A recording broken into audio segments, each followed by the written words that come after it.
Rahoton manyan labaran mako a Burkina Faso sun hada da tsaro, diflomasiyya, ayyukan ci gaban al'umma sun mamaye lamurra a ko'ina.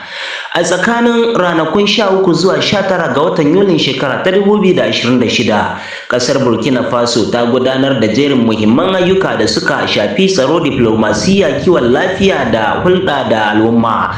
Rahotannin makon sun nuna yadda gwamnatin ƙasar ke ci gaba da mayar da hankali kan ƙarfafa tsaro, inganta ayyukan gwamnati da kuma bunƙasa haɗin gwiwa da ƙawayenta, musamman ƙasashen da ke cikin ƙawancen ƙasashen Sahel wato AES. Ziyarar shugaban ƙasa a yankin Yadga, ɗaya daga cikin manyan abubuwan da suka fi jan hankali shine ziyarar da shugaban Burkina Faso Captain Ibrahim Traoré ya kai yankin Yadga. Ziyarar ta kasance wani bangare na ƙoƙarin shugaban ƙasar na kusantar al'umma da kuma duba halin da yankunan da ke fama da matsalolin tsaro suke ciki.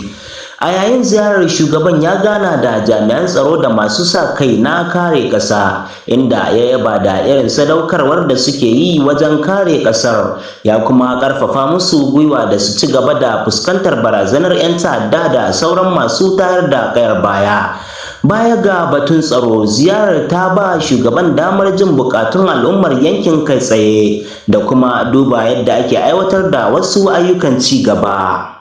Sai kuma yaye sabbin manyan jami'an 'yan sanda guda 180. A wannan makon kuma an gudanar da bikin yaye sabbin manyan jami'an 'yan sanda guda 180 bayan sun kammala horaswa a fannoni daban-daban na aikin tabbatar da doka da oda. Ana sa ran sabbin jami'an za su taka muhimmiyar rawa wajen ƙarfafa tsarin tsaro, gudanar da binciken manyan laifuka, kare lafiyar jama'a da kuma tallafawa hukumomin tsaro wajen yaƙi da ta'addanci. Hakan na zuwa ne yayin da Burkina Faso ke ƙoƙarin ƙara yawan ƙwararrun jami'an tsaro domin fuskantar ƙalubalen da ƙasar ke ciki. Sai kuma ƙarfafa haɗin gwiwar tsaro tsakanin ƙasashen AES.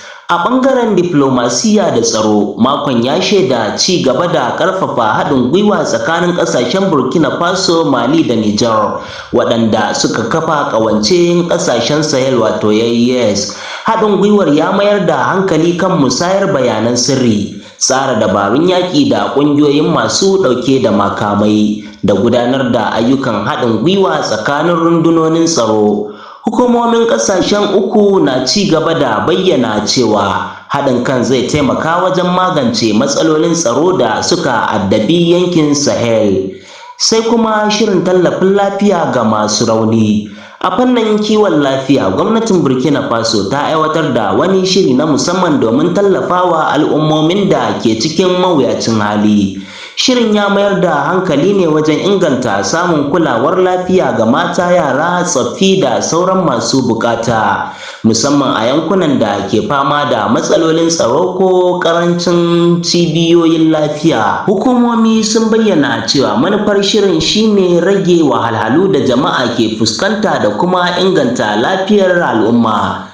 Sai kuma sauran ayyukan gwamnati da al'umma. Baya ga batutuwan tsaro da lafiya, makon ya kuma ƙunshi wasu shirye-shiryen gwamnati da ayyukan al'umma da suka shafi ci gaban ƙasa, inganta ayyukan gwamnati da ƙarfafa haɗin kai tsakanin hukumomi da jama'a.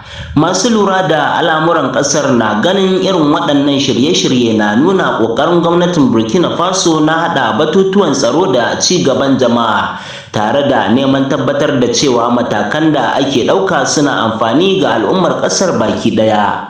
A taƙaice, makon ya kasance cike da muhimman abubuwan da suka shafi tsaro, diflomasiyya, kiwon lafiya da hulɗa da jama'a.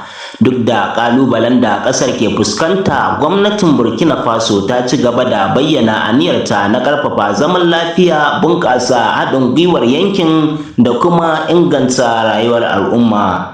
Ku ci gaba da kasancewa da shafin Fagen Labarai domin samun labarai da ɗumi-ɗuminsu da zarar an saki.